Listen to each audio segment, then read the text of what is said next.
Bueno, la clase pasada con Augusto me comentó que llegaron a ver el capítulo 5, no así el capítulo 6, que era lo que estaba inicialmente diagramado. ¿Esto es así? ¿Vieron el capítulo 5? Bien. Perfecto. Entonces la idea del día de hoy es que veamos el capítulo 6. Eh, Antes que nada les cuento, esperen que me estoy fijando para no decirles mal, la fecha del parcial. El parcial va a ser el jueves 23 de septiembre. El martes 21 de septiembre calculamos que no va a haber clases por el Día del Estudiante, así que el examen va a ser el jueves 23. ¿Cómo continúan las clases? Hoy vemos el capítulo 6. Después, el martes 7 vamos a ver el capítulo 7. El jueves 9 el capítulo 8. El martes 14 el capítulo 9. El jueves 16 vamos a hacer un repaso de todos los temas, una clase de repaso y de preguntas que ustedes tengan. El 21 no habría clases y el 23 entonces tenemos el parcial. Bien, el examen incluye del capítulo 1 al capítulo 9. Después le vamos a contar bien cómo es la modalidad. Yo calculo que lo haremos igual que los cuatrimestres anteriores, que era subir las consignas a la plataforma y que ustedes tengan, les dábamos entre 4 y 6 horas, si mal no recuerdo, para que hagan el examen. En el horario de clase sería así, desde las 18 hasta, generalmente los poníamos hasta las 22 o hasta las 24, como para darles un poquito más de tiempo.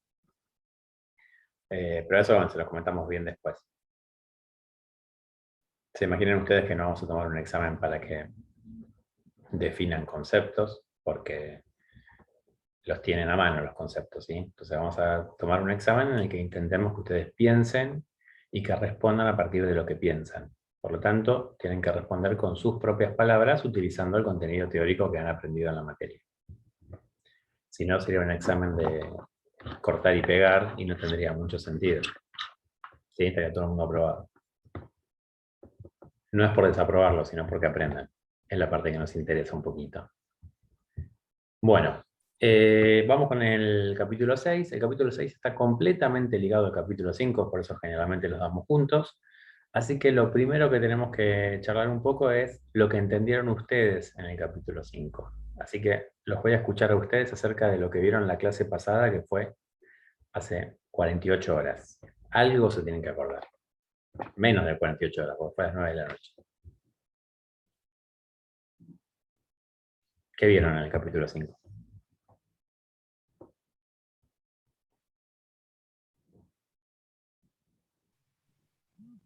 Es el enfoque humanístico de la administración. Bien. ¿Y de qué se trata?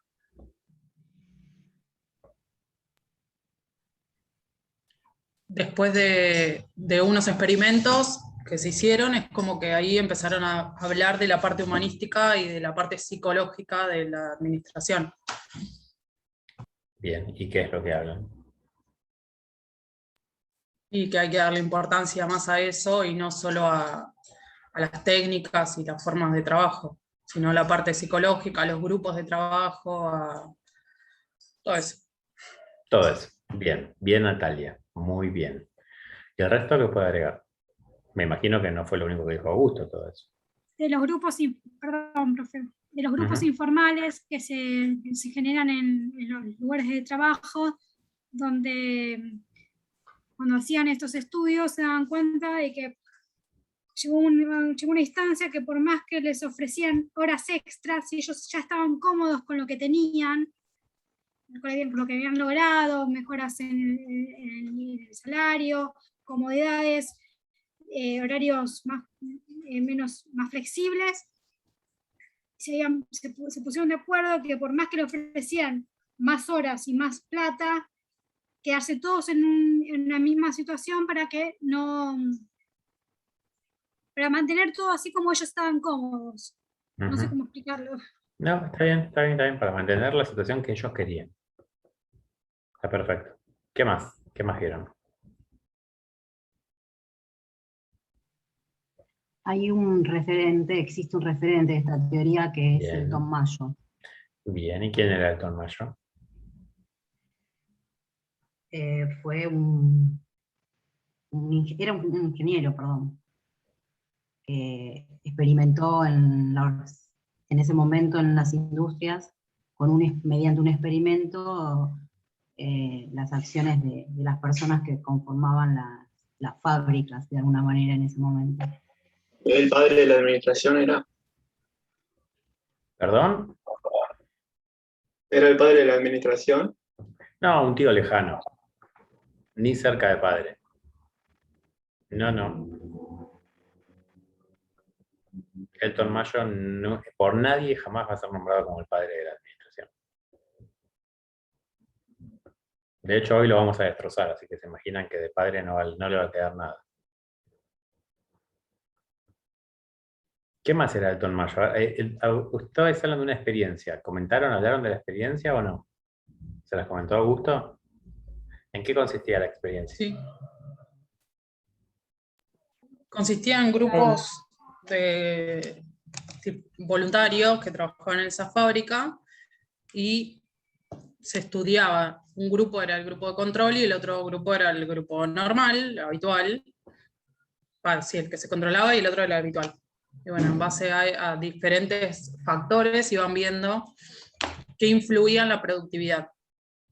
¿Y qué Poniendo, no sé, factores? el cambio de la luz, no los recuerdo todos, pero bueno, ese lo recuerdo, el cambio de la luz, las horas de descanso, bueno, no me acuerdo cuál más.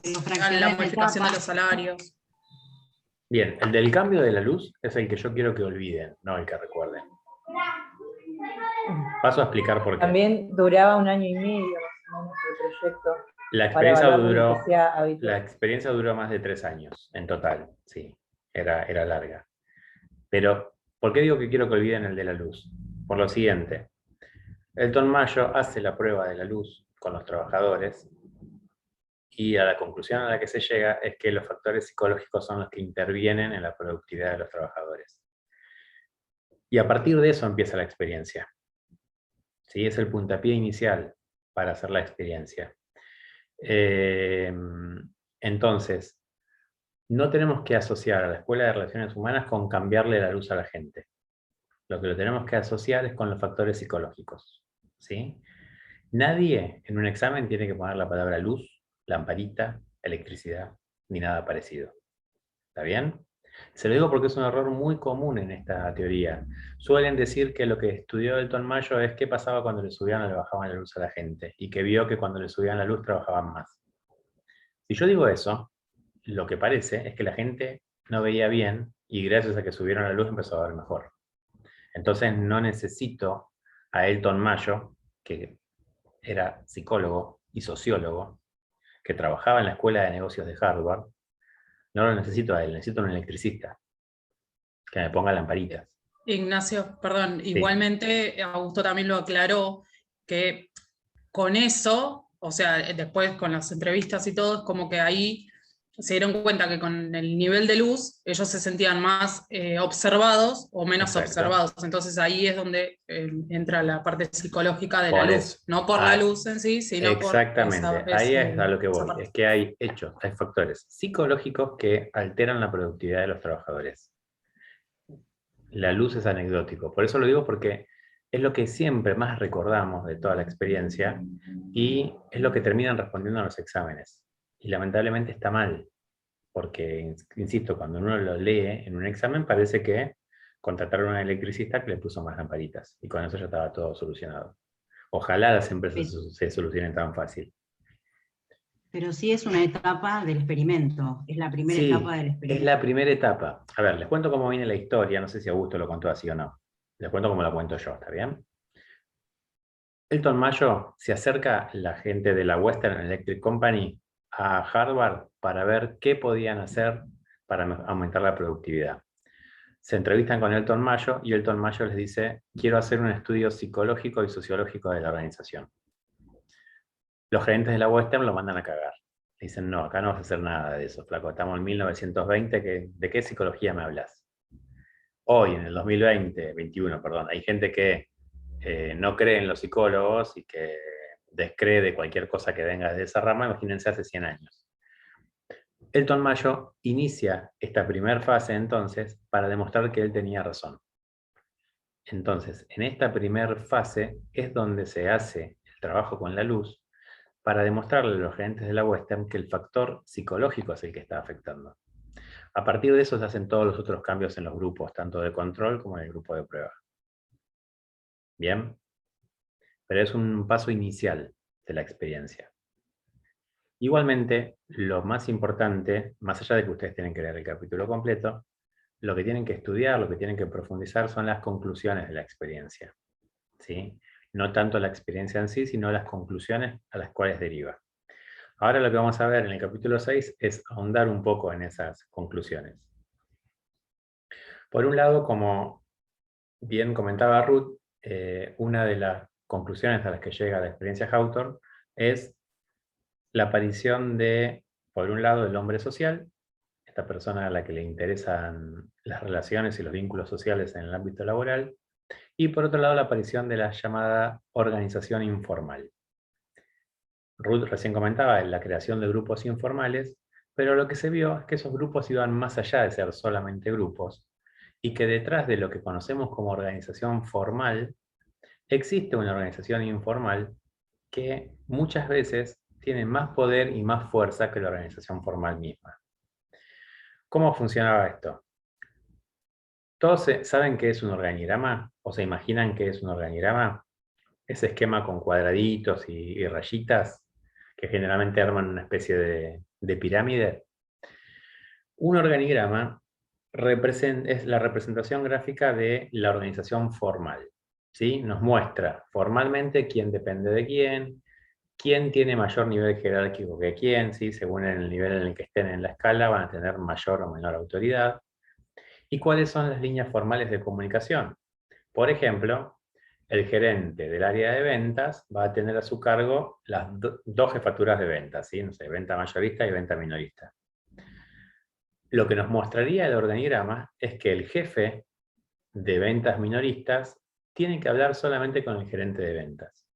Tiene que reportarse solo al gerente de ventas.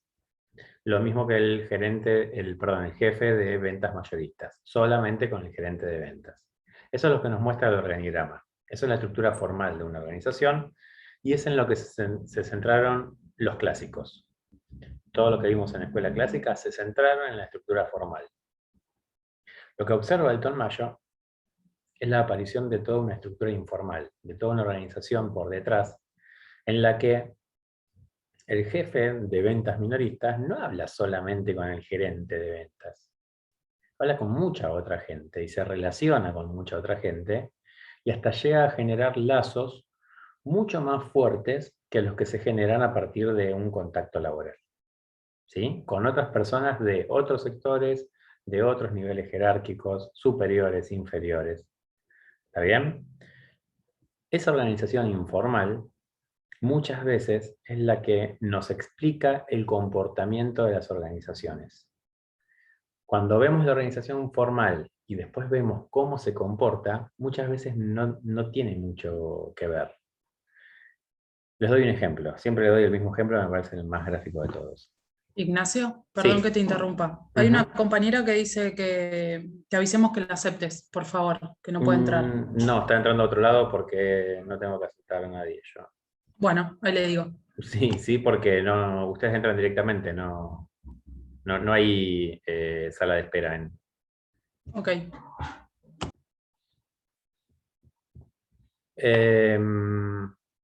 Bueno, no sé qué estaba diciendo. La organización informal. Les doy un ejemplo de organización informal para que se entienda de qué estamos hablando y por qué muchas veces nos muestra el comportamiento de las organizaciones. Imagínense ustedes que en una empresa está liderada por una mujer que es la gerente general. Y esta gerente general está casada con uno de los socios de la empresa, que es un gerente más que está debajo de ella.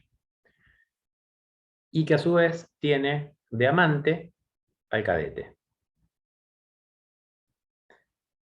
Cualquier persona que conozca esta relación jamás echaría al cadete. o jamás intentaría echar al cadete. ¿Sí? Y se trataría de llevar bien con ese cadete. ¿Por qué? Porque es el amante de la gerente general. Cuando nosotros analizamos el comportamiento de las organizaciones, esto ocurre mucho, sobre todo en las pymes. ¿Sí? Las pymes tienen una característica, un rasgo distintivo que es el rasgo familiar.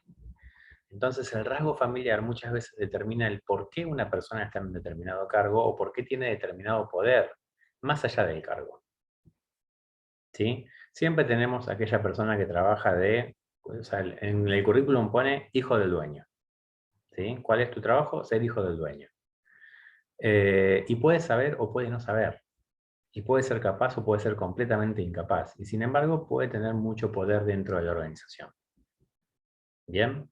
¿Les ha pasado vivir esto alguna vez en una organización? Quiero ejemplos. Esta sección de la materia se llama puterío. Quiero que me cuenten los puteríos de los lugares donde trabajaron, trabajan o conocen. A mí me pasa, yo actualmente trabajo en una empresa nacional de seguros y hay mucho deportación de apellido. Y que independientemente del rango que tengan, sabes que con esa persona no vas a meterte y hay otro trato distinto. Claro. Te pide algo, lo haces. Una Totalmente. sonrisa. Ujú. Bien, bien. ¿Quién más? ¿Alguien más le pasó algo por el estilo? A mí, no a mí personalmente, pero sí conozco, hace unos 4 años, en el gobierno anterior de la Municipalidad de Moreno, la familia de mi marido hace política por ese lado, y el ex intendente puso en la banca principal a su pareja, que en realidad no era su pareja, era su amante, y terminó siendo jefa de uno de los concejal, incluso que ahora está postulada de nuevo en Moreno, y en realidad como que no tenía ningún tipo de experiencia ni en política, ni en gestión, ni en nada, pero era el amante de, y bueno, fue todo un lío porque se separó, se peleó con la mano derecha, fue todo un tema en el momento, pero hasta en lugares como la municipalidad, que es como supuestamente tiene que ser serio, pasa lo mismo. Sí, sí, en el ámbito estatal es algo también muy común. Sí, yo trabajo en universidades nacionales y es algo muy común que las personas ingresan por contactos. No por capacidades, no por búsquedas intensivas. Ustedes, los que estén estudiando la carrera de administración, van a aprender un montón acerca de la selección del personal y de cómo hacer una búsqueda y de que el perfil encaje con lo que ustedes necesitan. Y después viene el amigo de alguien. Todo eso que ustedes armaron, ok. Después viene el amigo de alguien y Sí. ocupa ese cargo. En la administración pública, donde estoy yo, no existe prácticamente el concurso. Es todo apellido. Ujú. Es por algún contacto, a ver quién, y cuando entra, bueno, olvídate que trabajen. ¿Qué es lo primero que averiguás cuando entra una persona en ese lugar? ¿Qué es lo primero que ¿Quién me hizo averiguás? entrar? ¿Quién lo hizo entrar? ¿Quién es el padrino? ¿De parte de quién viene? A partir de eso sabes cómo tenés que tratarlo. Sí, Y también el sabes... padrino, se preguntan eso. ¿Quién te hizo entrar? ¿Quién es el padrino? Igual después Exactamente. también pasa que sos el hijo de, a mí me pasó, pero no porque tenga ningún tipo de influencia, pero no tenías tu propia personalidad, eras el hijo de, vos sos el Claro. hijo de tal, y todos éramos los hijos de tal. ¿Sí? Yo también entré por influencia, así que no puedo decir nada. No, obviamente, obviamente. Si todos eran los hijos de tal, había un tal que tenía hijos por todos lados, pero bueno, no importa. No me voy a meter en esas cuestiones familiares. Bien, ¿algún otro ejemplo que se les ocurra? Yo trabajo con la cuñada del dueño de la empresa, pero sí, también, o sea, la chica no es muy amante del trabajo, y aparte con mentillera, ¿viste? Es tremenda, pero yo me peleo, le digo todo y acá estoy hace 10 años. ¿Qué Pero forma bueno, de decirlo? No es puede muy pasar. amante del trabajo. No, la No es muy esquiva amiga. bastante. Ujú. No, para Bien. nada. Pero bueno, está ahí, y obviamente, cobra su sueldo correspondiente. Bien. Nada de lo que estamos diciendo tiene que ver con capacidades, ¿sí? O sea, puede haber gente que también ingrese de la misma manera, o que sea familiar o lo que fuera, y que sea gente muy capaz y que desempeñe muy bien su trabajo. ¿Sí? No estamos hablando de desempeño, sino que estamos hablando de que cuando uno ve a la organización, la teoría administrativa, a medida que ha ido avanzando en el tiempo, ha empezado a ver a la organización como un ser vivo, ¿sí? La Escuela de Relaciones Humanas arranca con todo este tema justamente a empezar a hablar principalmente del hombre trabajador. Cuando vemos a la organización como un ser vivo, vemos que tiene comportamientos, y esos comportamientos no se explican desde lo que serían las reglas. ¿Cuáles son las reglas? Las cuestiones formales, ¿sí? ¿Cuál es el cargo que desempeñás? ¿Qué tareas tenés que realizar? ¿Con quiénes vas a trabajar? ¿Con quiénes no? Todo eso que serían las reglas, después cuando analizamos la organización, nada que ver. Cuando a ustedes en algún momento les toque trabajar con alguna consultoría o hacer alguna auditoría externa, o, bueno, o que trabajen como profesional independiente y tengan que ingresar a una organización a la cual no pertenecen, se van a encontrar con que nada es como lo que les estaban diciendo y nada es como lo que parecía desde afuera, ¿sí? Nadie conoce una organización mejor que la persona que está dentro. Y eso tiene que ver principalmente con lo informal. Porque si fuera con lo formal, me darían un manual de procedimientos, yo lo analizo y ya a partir de ahí entiendo todo lo que pasa en la empresa. Y sin embargo no es así. Entonces, esta característica informal de la organización, lo que dice el Mayo, que es muy interesante, es, bueno, no podemos descuidarla. Como administrador, cuando yo tengo que tomar decisiones, no puedo desconocer la parte informal, porque es una parte importante en la organización, ¿sí? De ahí es la relevancia que le da a este concepto. Van a ver en el capítulo 6 que tienen bastante para leer de organización informal, ¿sí? ¿Se entiende hasta acá? ¿Queda claro la idea de lo que es la organización informal? Esta organización informal, y bueno, la teoría analizada por Elton Mayo, tiempo después ha sido criticada. La teoría de Elton Mayo se la critica por ser como muy ideal, como que es todo muy color de rosa, así que la gente tenía que ser feliz. Entonces, ¿cómo aumento la productividad haciendo feliz a los trabajadores? Y el tiempo después fue demostrando de que encontramos trabajadores que son felices e improductivos, que hay trabajadores que todo el día van a estar con cara de culo, pero que son muy productivos, que quizás justamente no es algo lineal, no es algo que yo puedo establecer que es igual para todos, porque las personas somos todas distintas. Y a partir de eso es que la administración empieza luego a ahondar un poco más qué pasa con las personas, pero ya no tanto desde una idea tan ideal como la que planteaba Elton Mayo, ¿sí? Las principales críticas que tiene la Escuela de Relaciones Humanas van apuntando a esto, a que tiene una mirada muy soft, muy liviana de lo que es una organización. Surge, como les habrá contado Augusto, por oposición de la escuela clásica. Plantea un montón de problemas que la escuela clásica no planteaba. En la escuela clásica había una directiva y se cumplía, sencillo. En cambio acá, al incluir cuestiones más humanistas, empieza a traer un montón de problemas que temporalmente las organizaciones no pudieron asumir esos problemas. Ustedes van a ver que lo que plantea Elton Mayo, lo que plantea la Escuela de Relaciones Humanas, que es década del 20, década del 30, ocurre en el periodo entre guerras, entre la Primera y la Segunda Guerra Mundial. Cuando el mundo entra en la Segunda Guerra Mundial, Elton Mayo seguía diciendo, no, los empleados tienen que ser felices, y la gente lo miraba diciendo, flaco, estamos en guerra. ¿De qué felicidad los empleados me hablas? Por eso van a ver que la escuela siguiente que veamos se llama enfoque neoclásico, porque justamente volvemos a los clásicos, o sea, como que se hace un puente y queda Elton Mayo perdido en el medio.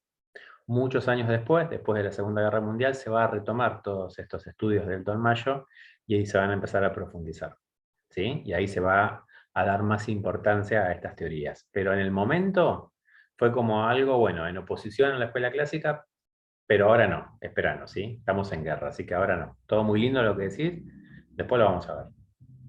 ¿Se entiende? Junto con la aparición de los grupos informales, con estas reglas que empezamos a ver que tienen esos grupos, estas recompensas sociales y castigos sociales que se brindaban, se observa una figura en particular dentro del grupo que es el líder. Y acá se empieza a hablar de liderazgo, que es un tema muy importante dentro de la administración. Creo que es uno de los temas, junto con planeamiento estratégico, deben ser los dos temas sobre los cuales mayor cantidad de libros hay. Hay muchísimas teorías al respecto, y nosotros lo que vamos a hacer es simplemente una aproximación mirando 3 teorías que son muy sencillas y básicas, y también son muy antiguas. Así que vamos a tener una pequeña aproximación a lo que es el liderazgo. Lo primero que les tengo que preguntar, arranco de vuelta con preguntas incómodas, es ¿qué es para ustedes el liderazgo? ¿Qué entienden por liderazgo? Es una palabra que seguramente la escucharon alguna vez mencionar, pero que cuando llega el momento de definirla como que tenemos ciertos problemas. Hay algún tartamudeo dando vuelta. Los escucho. Es como ser un motivador, como un impulsor de un grupo, o sea, o una persona a la cual seguir. Bien. Como... Quiero aclarar algo, porque lo que dice Lucía es algo que suele suceder, y es, yo estoy preguntando por liderazgo, no por líder. ¿Sí? Son cosas distintas.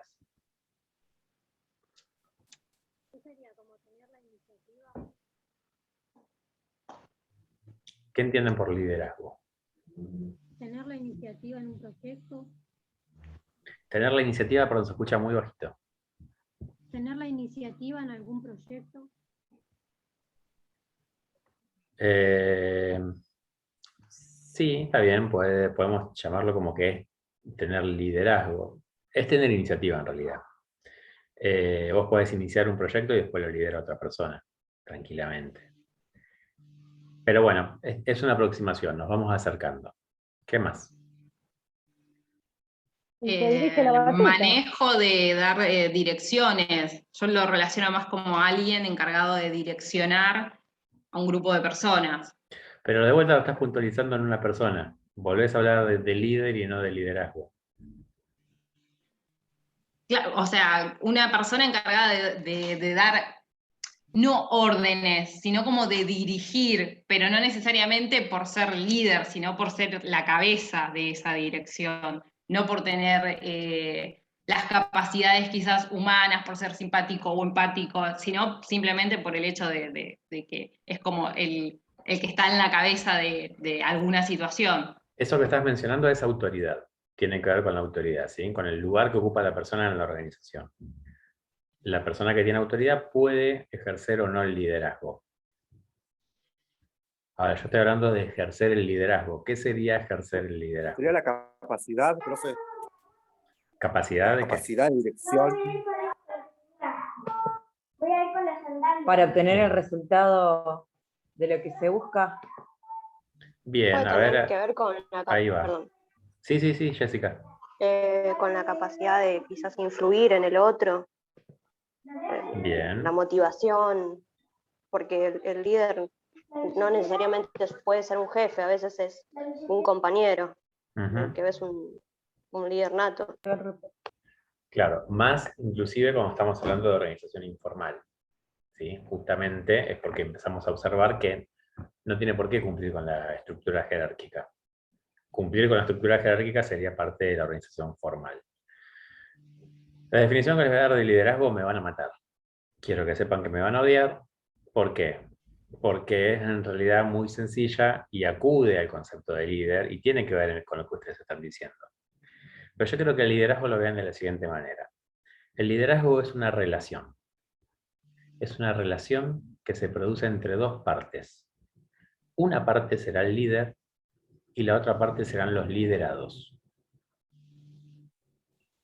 Esa relación es lo que vamos a llamar liderazgo.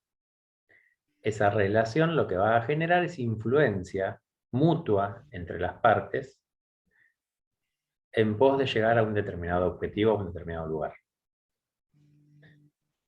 Es un concepto, es una definición interesante porque, a diferencia de otras definiciones que van a encontrar en libros, pone en el mismo lugar al líder que a los liderados, en el mismo nivel. ¿Por qué es esto? Porque no existe líder sin liderados. Yo no puedo ser líder de nadie. Yo soy líder porque otra persona u otro grupo de personas me da ese lugar. Entonces me está dando el poder de ser líder. Sin esas personas yo no podría ser líder. Como me dan el poder, también me lo pueden quitar, de la misma manera. ¿Sí? Entonces, por eso es que al liderazgo lo llamamos como una relación entre partes. Ahora bien, hay mucha teoría administrativa, sobre todo teoría más vieja, que cuando hablamos de liderazgo, arranca hablando de líder. Y es porque se asocia directamente a la figura, poniéndole en lugar central al líder y no tanto a los liderados. Nosotros vamos a ver 3 teorías acerca del liderazgo. La primera de ellas es la teoría de rasgos de personalidad. Es una teoría vieja, pero lamentablemente no es una teoría desactualizada. Y ahora van a ver por qué. Esta teoría de rasgos de personalidad lo que dice es que hay algún rasgo determinante que hace que una persona sea líder. Y que por lo tanto otras personas le hagan caso. Cuando habla de un rasgo determinante, lo va a dividir en 4 tipos de rasgos. Y habla de que pueden ser rasgos físicos, rasgos intelectuales, rasgos sociales y rasgos relacionados al trabajo. Cuando hablamos de rasgos físicos, habla de que hay algo que físicamente hace que una persona sea líder. ¿Sí? Y ahí es cuando empezamos a ver las descripciones de los líderes, ¿sí? ¿Cómo tiene que ser un líder? Y un líder tiene que ser empático, un líder tiene que ser, no sé, responsable, tiene que ser ordenado, tiene que ser solidario. Cuando empiezo a dar características, estoy hablando de rasgos de personalidad. Pero no se queda esta teoría solamente ahí. Esta teoría también habla de rasgos que tienen que ver con cuestiones 100% físicas. Por ejemplo, el líder tiene que ser con textura física grande, tiene que tener voz gruesa. Imagínense un capataz de Taylor, ¿sí? Un tipo que es grandote, con bigote, que hablaba todo fuerte, que daba miedo cuando lo veían. Eso es lo que se consideraba un liderazgo a principios del siglo XX, lo que se consideraba un líder. Y yo digo que lamentablemente esa forma de pensar el liderazgo y esa forma de entender a los líderes sigue vigente hoy en día. ¿Por qué? Porque si bien estamos en un proceso de cambio, todavía se sigue considerando que los líderes tienen que ser hombres y no mujeres. Y esto lo vemos reflejado claramente en 2 aspectos.